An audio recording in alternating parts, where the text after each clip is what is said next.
around fighting. And that's all you can do when you've got mental health issues, whilst, you know, you're getting support and help. It's about the fight, it's about, you know, not giving in to dark thoughts and realising that it's not you.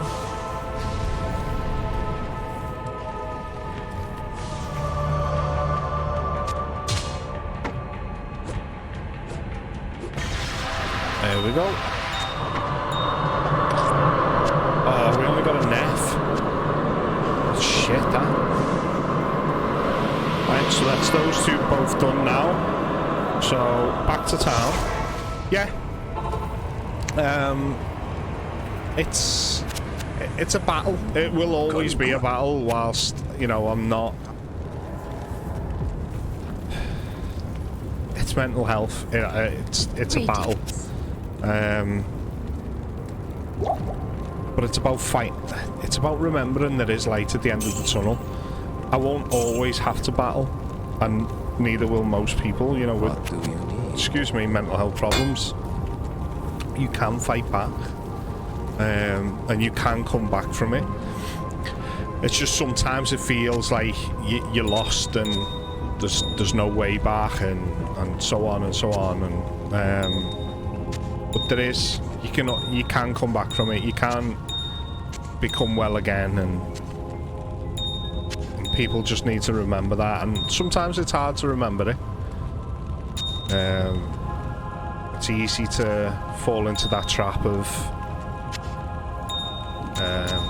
thinking that, you know, I'll never come back from this. I'll always be like this. I've fought that. I've genuinely fought that, but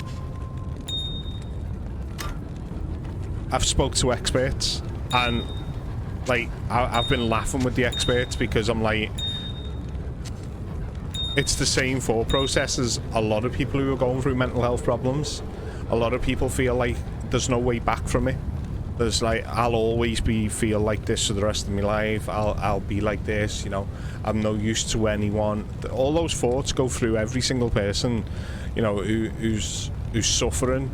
A form of that thought process will go through, and it's about being able to knowing that you're not on your own, and knowing that those thoughts are not normal in the sense of they can be, you know, fought back from, and they can become less and less, and then eventually they can go. And it's I'm still learning. You know, I've worked in mental health for nearly 2 years now. I think it's like the 20th of October I've been working in mental health for 2 years, but just because I didn't work in it before then didn't mean I'm not learning about mental health throughout. There was times where I used to just think, oh, when people said, oh, I'm depressed, I was like, oh, whatever. You don't have a tough life. You don't need a tough life. Look at Robin Williams, for instance. Robin Williams, one of the most funniest people you could ever have known. You would never have suspected he was suffering the way he was. Probably didn't have, you know, you could turn around and say, didn't have any issue with money. Money's just nothing. Money's nothing at the end of the day. It feels like a lot more because of what it can do, but at the end of the day, money can't save your life. And I think that's why... Exactly, Laza. It's... A lot of the time, until you experience it, obviously you can't... You can sympathise. Well, sorry, no, you can have empathy for those that are suffering because, you know, you don't actually know what they're going through, so you can never turn around and say, you know, oh, I sympathise with you, because only those that have suffered be able to understand that. And I think that's why in Liverpool, when I was talking to the woman who's going to do my therapy, she was telling me the NHS in Liverpool have been told they need to get 300 new CBT therapists, or what's the official title? Psychologists. They need to get them, 300 of them, because there's that much of a demand, and the queue to get seen is just horrendous and so forth. And there's loads of people coming out of university with the degree in psychology and thinking that they can go for these jobs, and they're getting rejected because they only know what's on paper. They don't actually know how to talk to people who are suffering. They just go, oh yeah, well it's this, you know, from a textbook. And that's why they're getting rejected, which I was really shocked at. And they're looking for more people who have suffered or have empathy for others.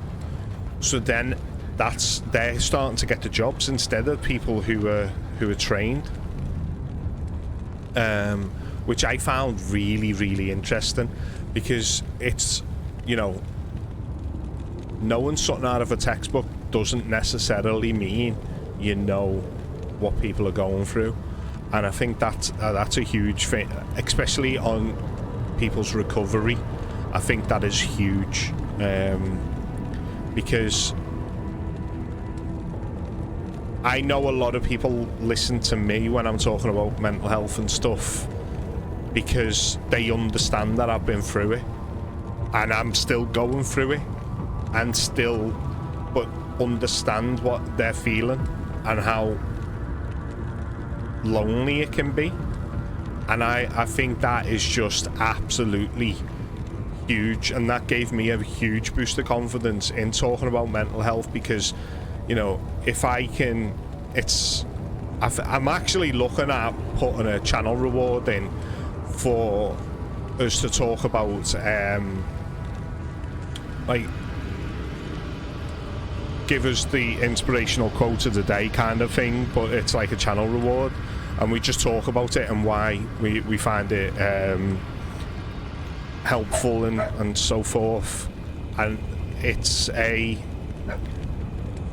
one that I always go back to is and it's the one that I live by. I genuinely do live by this now, is, you know, your story could be someone else's survival guide.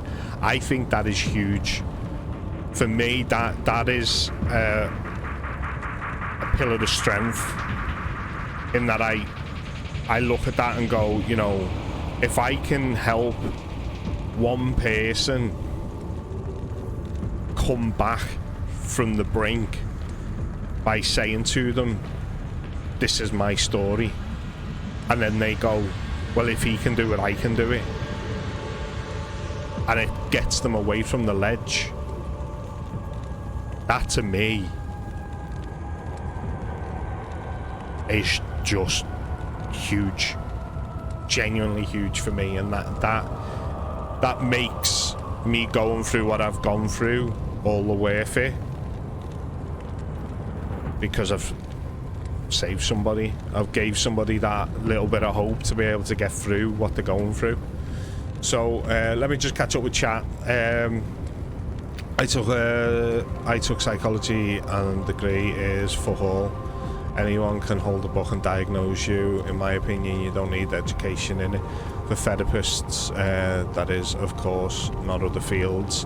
Therapists need the experience of it themselves and how to speak to others. How to speak to others is, like, unreal. I genuinely thought, I suppose working in social care, obviously we get classed as social care, has been a bit of an eye-opener, because I've came across people in social care that I just think, why are you in this field? Like, you have no there's just, you don't know how to speak to people. You just, I just genuinely don't know how they got into the field. But then on the other side, there are people in there that are just like, oh my god, you know, like, there's such warm souls and just amazing. So I've it's a shame, but I always moan at myself, because I start kicking off about how mental health is perceived in the UK and how far behind we are compared to where we should be with helping people suffering with it. But then I look at America and I've seen the American way of dealing with mental health, and oh my god, we are miles ahead of them. Miles ahead of them. And I feel privileged that we have the system we do in the United Kingdom on mental health. But there's still a long way to go for us over here in the UK. But I do genuinely feel sorry for those in the US, because that is miles behind where it should be. And I don't know the answers to it all. I genuinely don't, but I know what it's like to be on the edge, and I know what it's like to live with depression. I know what it's like to live with anxiety. So I just hope talking about it, reducing the stigma of it, is enough to help people. That's just my thoughts on it all. It won't be the first rant to go off on, and it won't be the last when it comes to mental health. So yeah, right. So from my first-hand experience, 3 of my cousins have a degree in psych, but all of them have no idea what I go through. All of them said some very stupid things that show they don't really understand.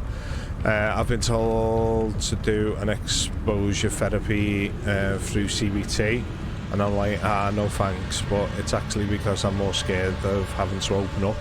And having to open up, see, a lot of people find, like, are scared of opening up, and, you know, because it'll open up wounds and all that kind of stuff.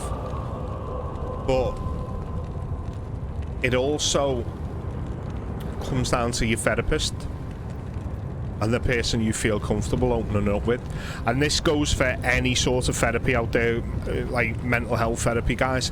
If you're not happy with the person you're having therapy with, they probably already know you just don't have a connection.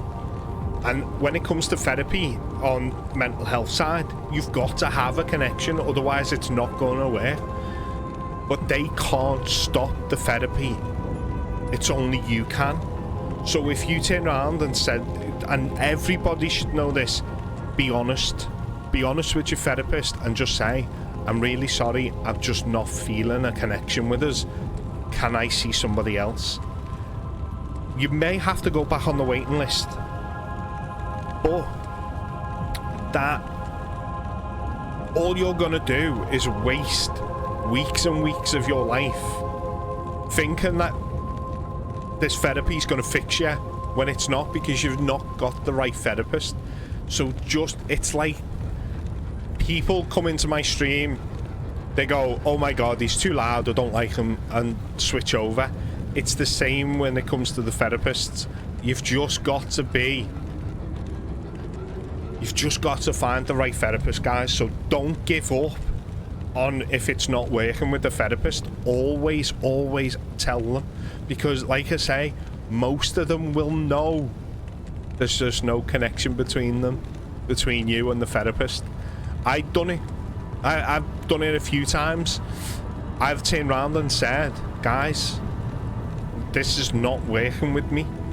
You know, I don't feel like I'm gonna get anything from this. Can I see somebody else?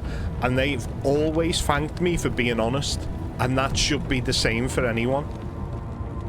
Just make sure you tell them. Just say, it's not working, and that's it.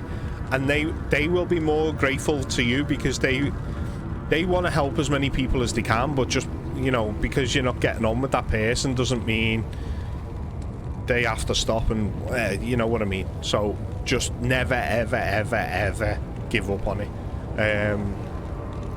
Some do have just money on the mind, but I'll get to that. CBT therapy is really good, but only on certain types of let me for what I've got, which is emotionally unstable personality disorder, or formerly known as borderline personality disorder. CBT doesn't work on it because CBT works on the now, works on this, like how you are now. When it comes to, okay, so you got PTSD, which is similar to emotionally unstable, is it has to work on a trauma in the past. Sorry guys, I'm gonna have to just go and see what he's barking at. Oh, is it you?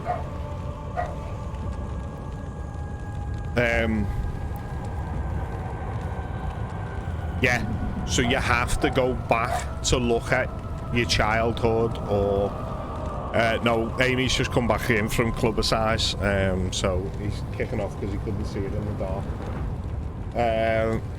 Yeah, so that works on in the past stuff, which is, I think it's called DBT, which works on a actual bit of trauma. It's normally a traumatic, something traumatic happened in the past, and people the therapist will work on that. But just always be aware of that. Oh my God, Midge!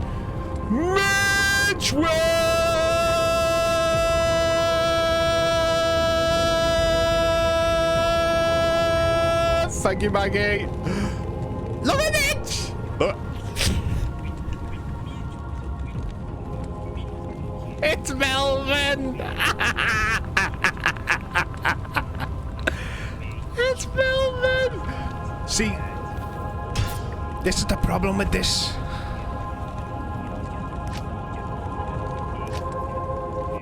Just knew he was going to run away. So, what do his parents do? Hey, let's go to Disney.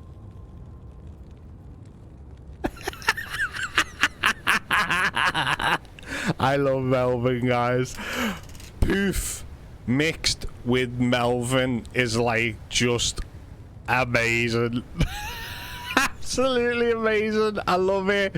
But welcome in, Midge. How was your stream? How was the rest of your stream? I was there for most of it. But unfortunately for the last hour, obviously, I have been away. But how was the rest of the stream, mate? What did you get up to in Minecraft? Let us know. I know you actually, you're probably gonna have to go and get Freya. Yeah. No worries, Midge. Look at Midge's little 6-month badge. Look at it. Look at it. The little baby. Look at him. I love little Char Char. Right, so yeah, so I agree, Lauren. You passed. That's why it's in the past. I agree, but I also understand how that has now changed your perception on the now. So that's why you have to look at it. So just that, it's easy to say, you know, it's in the past, I should be able to move on from it and you know, forget about it and leave it where it was. But unfortunately, it's changed a lot of the way you perceive the world, which now has caused issues in the present. So that's why you have to go back and re-examine it and try to change the way it is. Like, the one thing I said to when I got diagnosed with the personality disorder, I got really upset because I didn't want the word trauma attached to me because I don't have, in my eyes, I don't have anything traumatic in my childhood.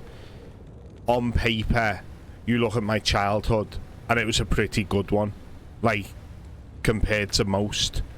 I went on holiday every year. I went to Florida. I went and lived in Australia.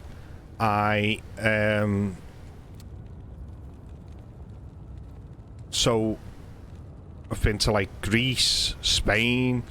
I've been a lot of places. My mum and dad took us every year, and we were very privileged kids.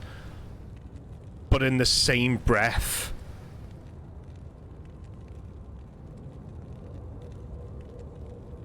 so that's why I was like, no, I don't want trauma attached to me. That's not the right thing to do. Because there are people who are, you know, who have grown up in, and their childhood has been getting beaten, or, you know, in horrible cases, but raped. And for me, that's trauma. That's genuinely trauma. Where I can't claim. I was like, I can't claim trauma. I genuinely, there was nothing there to suggest that. Was I beaten as a child for doing stuff wrong? Of course I was. My dad hit us. He gave us a smack, and that was, you know, the way we were brought up. But it was also the emotionally and mentally trauma that was imposed, which was I would get a top grade in school. I would come home. I'd show me father, look, I got an A. I got like an A, Dad.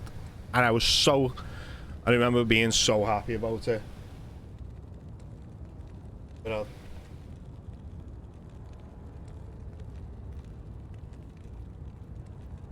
Only the...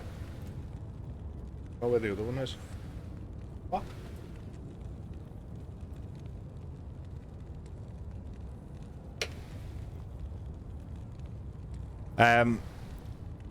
And the only thing he said to me when I shown him it was, you could have got more marks there, could have got marks there, could have got mark. There was only 2 wrong answers, so he only said it twice. And he pulled. So even getting an A grade wasn't good enough. So that then, I think that was the breaking point for me. And that broke me into, no matter what I do, it will never be good enough. So anything I do, I look at and go, well, I could have done better there. I could have done better there. I could have done better. And just absolutely tear it to pieces. And it's never good enough. So that's where this therapy should let me go back and redo it, like fix that. But I don't know how they do that. But supposedly that's what they do. So that's what I'm looking forward to learning whilst having the therapy, because that seems to be what I do. It's all my fault, gang. Okay, so yeah, there's something similar. I'm realising he was wrong and that it was a brilliant mark in that instance. Even you putting that there, Mikey, still makes... I still can't look at it like that. I still look at it as though, well, there was 2 extra marks that could have been gotten, and I don't know how they're going to fix that. I genuinely don't. Everyone has their own version of their type of trauma, and it is always worse to you, and the lowest point in your life is the worst for you, and it changes you as a person, and that shit is sad. It genuinely is. I totally agree with you. Right, I did miss a few bits up at the top because I was just waffling. So although my personal experience with CA wasn't great, it's a great system to have in place in the first place. Once there is a system, it can be improved. Maybe how I am today, I honestly think my child could have done worse. It was horrific. I'm sorry, Cam's is a pile of shit. Private is better because often more empathetic. From experience, I'd rather do anything on those wages, mind. Yeah, so there is, unfortunately, there are people in the field who are only in it for the money, which is really sad. Because I know a lot of them, like, I'm not on a lot of money. I'm genuinely not on a lot of money. I'm on less than the national living wage, so like I don't get a lot of money.